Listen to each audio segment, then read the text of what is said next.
Bienvenue sur Esprit Sérendipité, le podcast dédié au développement personnel, spirituel et à l'ésotérisme en général. Aujourd'hui, nous allons nous pencher sur les correspondances entre astrologie et cartes de tarot. Plus précisément, les correspondances pour la série des arcanes mineurs, les coupes. Alors c'est parti pour ce 99e épisode.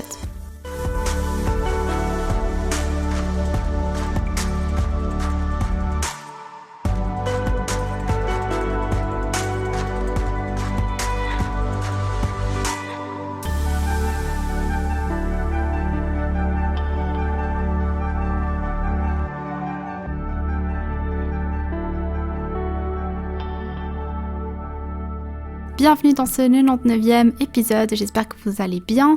Si vous souhaitez faire des tirages de tarot encore plus précis et complets ou tout simplement approfondir les significations des cartes, vous pouvez vous aider de l'astrologie. Comme vous le savez, le tarot et l'astrologie ont toujours été liés. Les tout premiers jeux de tarot représentaient le soleil, la lune et l'étoile, mais également les dieux comme Saturne, Jupiter ou encore Vénus. Avec le temps, on a également pu remarquer des similitudes entre la structure classique d'un jeu de tarot et l'alphabet hébreu et la kabbale, mais aussi l'alchimie, etc.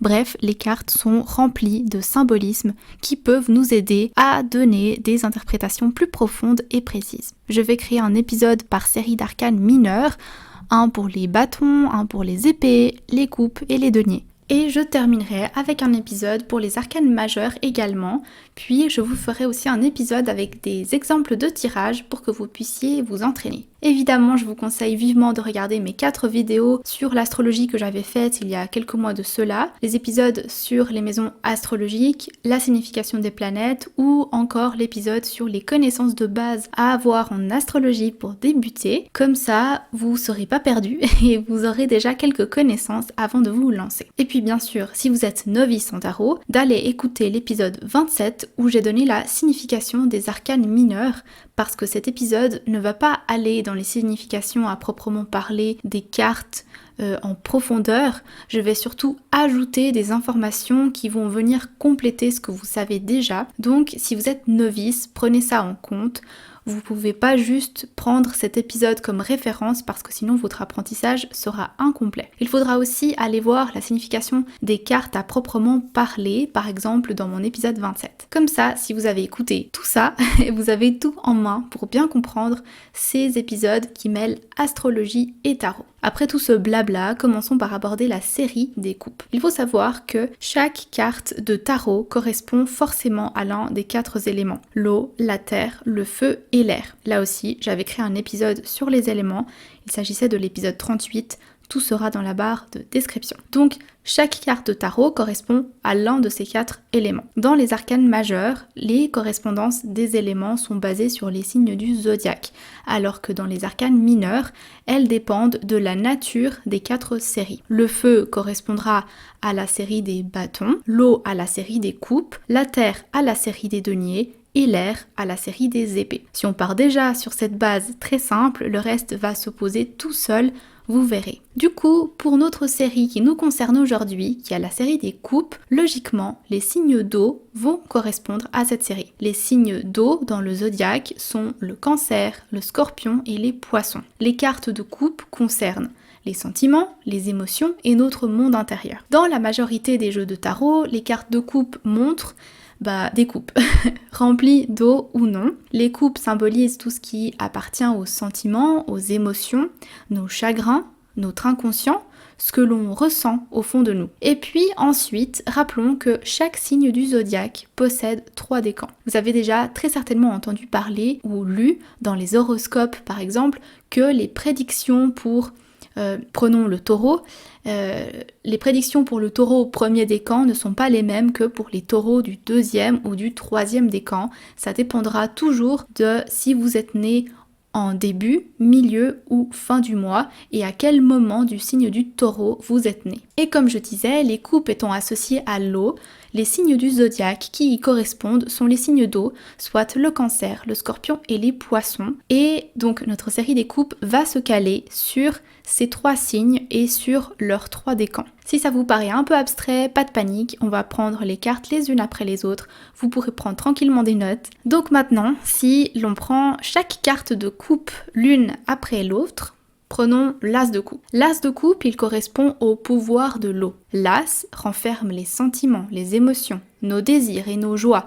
mais aussi nos peines. Les humains sont des créatures d'émotions et de sentiments. Durant notre vie, on passe quand même beaucoup de notre temps à essayer de comprendre ce qu'on ressent, à tenter d'imaginer ce que telle ou telle personne pense ou ressent pour nous. Nos émotions nous accompagnent dès notre naissance. Elles sont le lien entre nous et nos parents, nos amis et nos partenaires. Cette carte va symboliser le pouvoir guérisseur de l'amour, de la compassion et du pardon. Elle nous rappelle également que notre intuition est super importante et qu'il faut l'écouter. L'as de coupe correspond à l'automne. Le 2 de coupe, cette carte va correspondre donc au premier décan du cancer. Il correspond à Vénus en cancer. Ici, on parle d'amour. Si les deux personnages sur les cartes des 2 de coupe ont l'air si proches et amoureux, c'est parce qu'on a regroupé Vénus, la planète de l'amour et de la romance, au cancer qui est la planète par excellence des émotions. Vénus, c'est la planète du plaisir et de l'attraction. Mais cette carte représente aussi un partenariat équilibré, donnant-donnant.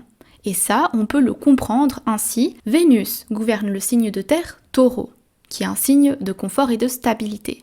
Donc, on peut comprendre pourquoi Vénus apprécie l'amour stable, le vrai amour, celui qui apporte de la stabilité et de la sécurité. Le 2 de coupe va représenter un peu aussi le début d'une relation. On est au premier décan du cancer, au tout début.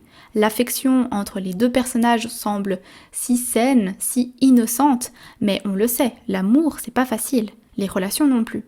Et ces 2 amoureux seront mis à rude épreuve et gagneront en maturité. Le 3 de coupe, vous l'avez compris, va correspondre au 2e décan du cancer. On avance dans la roue et il correspond à Mercure en cancer. Mercure, pour rappel, est le dieu des échanges, du commerce et de la communication. Donc c'est pas un hasard qu'il est ici pour représenter le 3 de coupe qui parle de célébration entre amis, entre proches. Dans le 2e décan du cancer, Mercure vient apporter un peu une expertise au cancer en matière de commerce et de communication. Il vient donc parler de partage, de communication et finalement d'abondance aussi, vu qu'il est très très doué pour le commerce. Le 4 de coupe vient correspondre au 3e décan du cancer. Il correspond à la lune en cancer. Ici, la lune va venir apporter beaucoup de sensibilité. Elle aime bien être en cancer, qui est le signe de la sensibilité et de l'autoprotection. Et la lune peut reconstruire sa force, recharger ses batteries et se cacher dans son monde un petit moment avant de venir affronter le monde extérieur à nouveau. Dans un tirage, le 4 de coupe viendra parler parfois de désillusion, de désintérêt, de désenchantement, malgré l'abondance de ressources autour de nous. On le voit, le personnage a tout ce qu'il veut devant lui, autant de coupes qu'il souhaite, mais il semble ne pas les vouloir. Au fond, la lune vient parler des humeurs très changeantes. Ce n'est pas parce qu'on a tout ce qu'il nous faut que l'on est satisfait. Surtout pas lorsqu'il s'agit de matériel. Parfois, prendre du temps pour soi, reculer du monde pour savoir ce que l'on veut est important. Le 5 de coupe vient correspondre maintenant au premier décan du Scorpion cette fois. On a fait les 3 décans du Cancer, donc on passe à un autre signe d'eau, le Scorpion, et on recommence au premier décan. Le 5 de coupe correspond à Mars en Scorpion. Pour rappel, le Scorpion, c'est un signe très mystérieux. Il connaît les secrets sombres de la vie et n'a pas peur de les regarder en face. Le personnage sur la carte du 5 de coupe est face à une perte, à de la tristesse et peut-être même à un deuil. Le Scorpion est un habitué de la mort. D'ailleurs, l'arcane majeur qui correspond au Scorpion, c'est bien la carte de la mort. C'est aussi au temps de l'automne, et plus précisément autour de Halloween, que le signe du Scorpion est présent. Mars, la planète de l'action, de la guerre et de l'autodéfense, vient parler d'une notion de combat, mais un peu un combat intérieur, le combat de la perte et du deuil par exemple. C'est aussi une carte qui, même si elle est assez triste, nous rappelle que les moments plus négatifs, plus sombres, sont nécessaires à la vie. Le 6 de coupe correspond au 2e décan du Scorpion. Il parle du soleil en Scorpion. Donc on passe d'une planète comme Mars, qui nous donnait une carte assez triste, à une énergie beaucoup plus lumineuse et légère grâce au soleil qui vient égayer le Scorpion. Il vient éliminer les chagrins et vient nous montrer qu'il existe toujours un côté plus lumineux qui arrive après l'orage. Le Scorpion est un signe d'eau fixe. Il vit intensément ses émotions et c'est un signe inébranlable dans ses convictions sur la vie et l'amour. Il a certes parfois un côté très mélancolique et triste, le Scorpion, mais il peut aussi monter très haut dans la joie et le bonheur. Dans un tirage, le 6 de coupe viendra représenter les moments doux et nostalgiques de l'enfance ou du passé, ou encore les liens entre frères et sœurs ou amis d'enfance. Donc on a le côté nostalgique du Scorpion qui est présent, mais également le bonheur doux du soleil. Le 7 de coupe correspond au 3e décan du Scorpion, il correspond à Vénus en Scorpion. Vénus, la planète de l'art, de l'amour et de la beauté, vient proposer tout ce qu'elle a dans les poches au Scorpion. Malheureusement, parfois, quand une œuvre paraît trop belle, trop alléchante pour être vraie, c'est parfois le cas.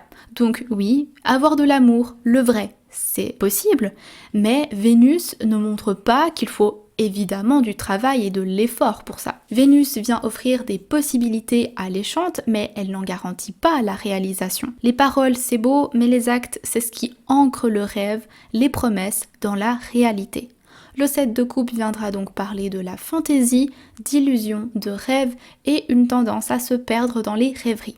Beaucoup de romances inventées dans nos têtes et très peu d'action dans la vie réelle. Le 8 de coupe vient à présent parler du dernier signe d'eau, le poisson. Plus précisément, du premier décan du poisson. Il correspond à Saturne en poisson. Saturne aime la discipline, donc il va venir apporter de la rigidité et de la planification. Les idées qui manquent de planification et les projets sans efficacité, Saturne va les éliminer direct. Pas de temps à perdre. Pas étonnant du coup de voir le personnage sur la carte partir en laissant derrière lui les coupes, c'est que le projet ou la relation ne lui apportait rien de très sérieux ou de suffisamment planifié. En plus, avec le signe du poisson, qui est un signe plutôt influençable et non proactif, qui est axé sur le monde fluide des émotions et des humeurs, il est facilement distrait. Donc, dans un tirage, le 8 de coupe viendra parler de regret, d'abandon ou d'une quête spirituelle qui visera l'épanouissement. Le 9 de coupe concerne le 2e décan du poisson. Il correspond à Jupiter en poisson. Lorsque Jupiter, qui représente la chance et qui est un bienfaiteur, arrive dans cette position, il va apporter beaucoup de chance et d'abondance. Voilà pourquoi le 9 de coupe, dans un tirage, viendra parler de bonheur, de célébration, de grandes réunions et de satisfaction. On peut aussi rappeler que le poisson est gouverné par la lune. Donc, si la lune vient parfois cacher la vérité, ça pourrait nous dire que il faut faire attention. Oui, il y a de la satisfaction et tout, mais attention à ne pas se noyer dans tout ça et oublier le reste du monde. Qu'est-ce qui se cache derrière cette grande nappe ?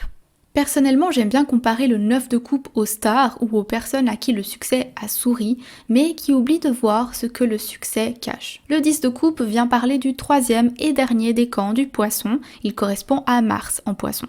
Mars, on le sait, c'est la planète de l'énergie, de l'action, de l'agressivité. Dans le 10 de coupe, on remarque que la poursuite passionnée s'applique aussi dans la famille. On peut voir sur l'image une famille heureuse, comblée. Mais peut-être elle est aussi idéalisée. Rappelons que le signe du poisson est un idéaliste et qu'ils ont tendance à nier la réalité. Les poissons ne nient pas seulement les souvenirs tristes, ils les renient carrément. Ils enferment les monstres dans un placard.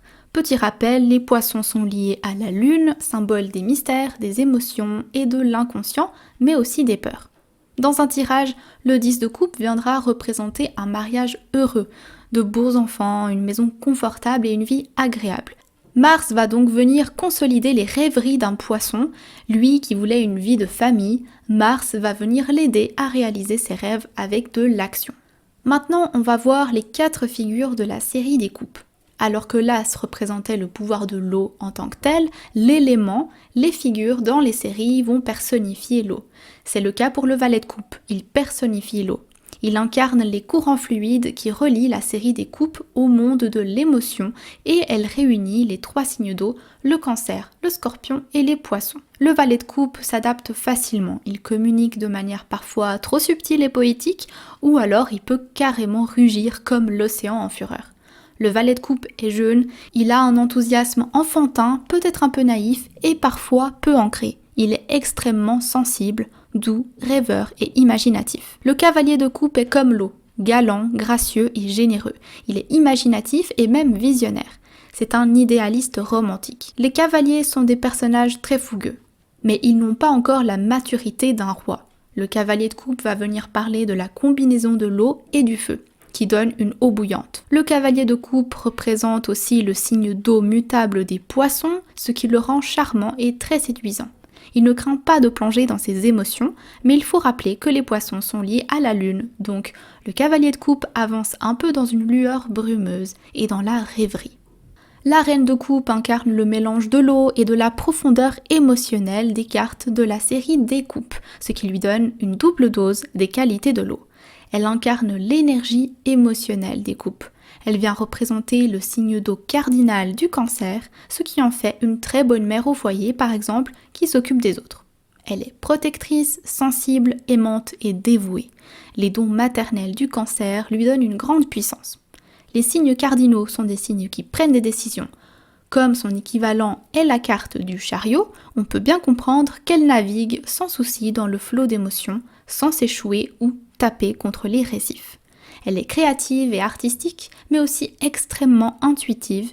Elle équilibre sans effort une vie de famille. Mais elle peut quand même être surprotectrice et étouffante. Et pour finir, le roi de coupe, qui gouverne un monde sous-marin où il peut s'immerger dans les mystères profonds de la vie. Le roi de coupe vient combiner l'élément de l'air intellectuel et de l'eau profonde et agitée des émotions.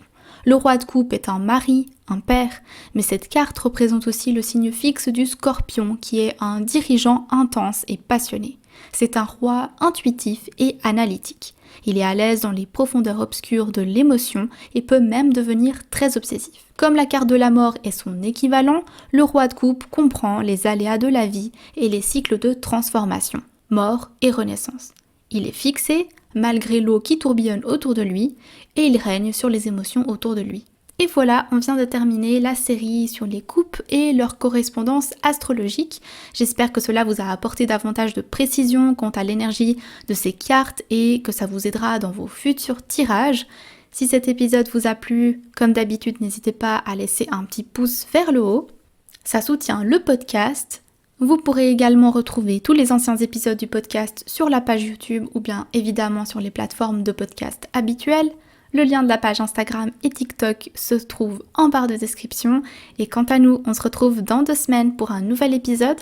D'ici là, prenez soin de vous et à bientôt.